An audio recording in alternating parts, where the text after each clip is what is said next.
제가 테니스 국제대회 슈퍼바이저 하면서 비즈니스 노트북 가지고 국내외 출장 참 많이 다니면서 업무에 정말로 잘 써먹었었거든요. 오늘은 에이수스의 비즈니스 노트북이죠.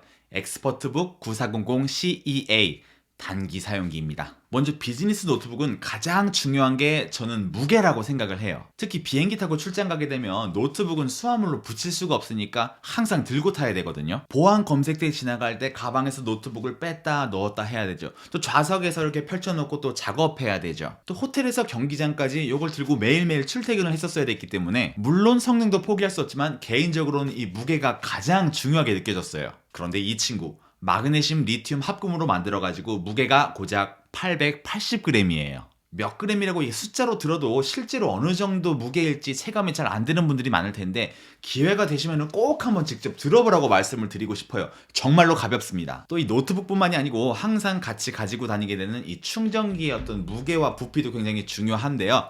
보시다시피 굉장히 컴팩트한 모습을 볼 수가 있죠. 근데 보통 노트북을 가볍게 만들면 내구성이 떨어지기 마련이거든요. 근데 B9은 밀스펙 인증도 받아가지고 뭐 고온, 저온, 낙하, 뭐 뒤틀림, 그리고 디스플레이 패널의 뭐 압력 이런 테스트까지 전부 다 통과를 했다고 하더라고요. 실제로 제가 이렇게 힘을 조금 줘가지고 뒤틀어 보려고 하는데 굉장히 짱짱한 느낌이 나요. 참고로 이전 모델보다 이 LED 패널의 내구성을 더 강화시키면서 무게는 10g이 더 늘어났다고 해요. 그리고 또 중요한 것이 이제 이 포트의 확장성인데 요즘은 USB-C 포트만 달려가지고 나오는 노트북들도 많은데 물론 뭐 허브 하나 가지고 다니면 해결되는 문제이긴 합니다만 이게 벌써 가방 속에 있음으로 해서 무게와 부피 차지하죠. 또 이거 챙기는 걸 까먹을 때가 또 은근히 있거든요. 제가 초창기에 이제 해외 출장 다닐 때만 해도 뭐 스리랑카, 미얀마 막 이런 데 가면은 어떤 이런 뭐 허브나 뭐 케이블 하나도 이렇게 쉽게 바로 구하기가 힘들었었거든요. 여기 썬더볼트 4 포트도 2개가 있지만 이렇게 일반 USB 포트도 하나가 있어주면 정말 너무 고맙죠. 저희는 시합장에서 뭐 대진표, 일정표 이런 걸 인쇄를 많이 해야 하기 때문에 현장에 있는 프린터랑 연결을 하는 것이 필수인데 거의 대부분 다 그냥 일반 USB 케이블을 쓰고 있거든요. 또 해외 같은 경우는 한국처럼 인터넷이 빵빵한 게 아니어가지고 그나마 좀 유선 인터넷을 사용을 해야지 안정적으로 뭐 다운로드, 업로드를 할 수가 있거든요. 이더넷 포트도 뭐 요런 제품에는 달려있지만 또 달려있지 않은 허브 제품들도 꽤 많이 있거든요. B9 같은 경우에는 이렇게 이더넷 포트로 바꿔주는 아답터도 같이 동봉이 되어가지고 그것도 좋았고요. 그리고 상대적으로 뭐 우선순위는 살짝 떨어지는데 뭐 동영상 시청보다는 엑셀이나 아니면 이 대회 운영 프로그램 같은 걸로 이 텍스트를 보는 작업들이 많다 보니까 아무래도 이렇게 좀 반사가 좀 적은 논글레어 디스플레이가 전 조금 더 좋았던 것 같고요. 배터리 같은 경우에는 용량이 적은 대신에 가볍고 저렴한 모델이 있고 용량이 큰 대신에 조금 더 무겁고 비용이 더 드는 모델이 있는데 개인 취향이겠지만 저 개인적으로는 항상 무조건 충전기를 같이 가지고 다니는 스타일이기 때문에 또 요즘에는 국제선은 이코노미석에도 콘센트가 달려있는 비행기가 많아져가지고 개인적으로는 용량이 좀 적어도 가볍고 비용이 저렴한 쪽이 저한테는 조금 더 맞는 것 같아요. 참고로 고속 충전도 지원해서 40분 만에 60%까지 충전도 가능하고요. 또 PD 충전만 지원을 한다면 외부에서도 보조 배터리를 이용해가지고 충전을 할 수 있으니까 아무래도 마음의 안정감이 있죠. 아무튼 여기까지가 제가 비즈니스 노트북을 고를 때 중시하는 어떤 기준들이었고요. 이외에도 이 B9에 여러 가지 재미있는 특징들이 있습니다. 먼저 에르고 리프트 힌지라고 해가지고 디스플레이가 이렇게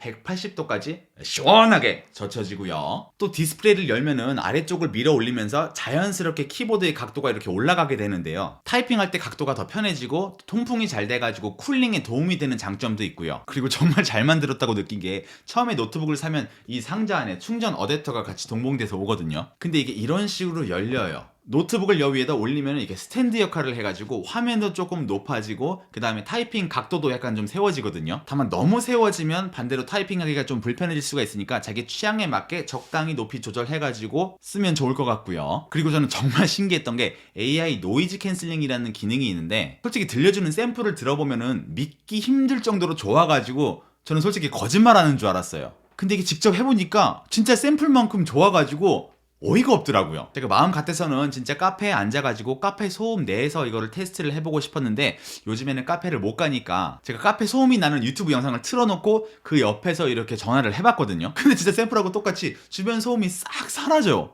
너무 신기하더라고요. 그리고 성능 같은 경우에는 인텔 11세대 타이거 레이크 CPU랑 인텔 아이리스 Xe 그래픽 그리고 하만카돈과 협업한 사운드를 들려주는데요. 인텔 이보 플랫폼 제품의 조건이 여러 가지가 있는데요. 뭐 9시간 이상 사용 가능한 배터리, 와이파이 6, 또 1초 안에 슬립 모드에서 깨어나야 되고 썬더볼트 4 포트도 탑재를 해야 되고 뭐 여러 가지 조건이 있는데 그 모든 조건을 충족시키는 인텔 이보 플랫폼의 제품이고요. 사실 제가 윈도우 노트북으로 뭐 게임을 한다거나 편집을 한다거나 이러한 작업보다는 뭐 비즈니스 업무랄지 아니면 크롬 창을 뭐 동시에 10개, 20개 띄워놓고서 작업을 하는 그런 스타일인데 뭐 전혀 버벅임 없이 빠릿빠릿하게 작업할 수 있었고요. 또 보안 같은 경우에는 얼굴을 인식해서 로그인할 수 있는 뭐 윈도우 헬로도 지원을 하지만 요즘에 뭐 마스크를 많이 쓰니까 그럴 때 또 유용하게 쓸 수 있는 지문 인식 센서 또 지원을 하고요. 또 노트북에 달려있는 카메라 가리려고 플라스틱 쪼가리 사서 붙였다가 이거 뚜껑 닫았을 때 눌려가지고 막 깨지고 그런다는 얘기를 들었는데 이 아이는 슬라이드 덮개가 내장되어 있어가지고 사용하지 않을 때는 덮개로 이렇게 카메라를 싹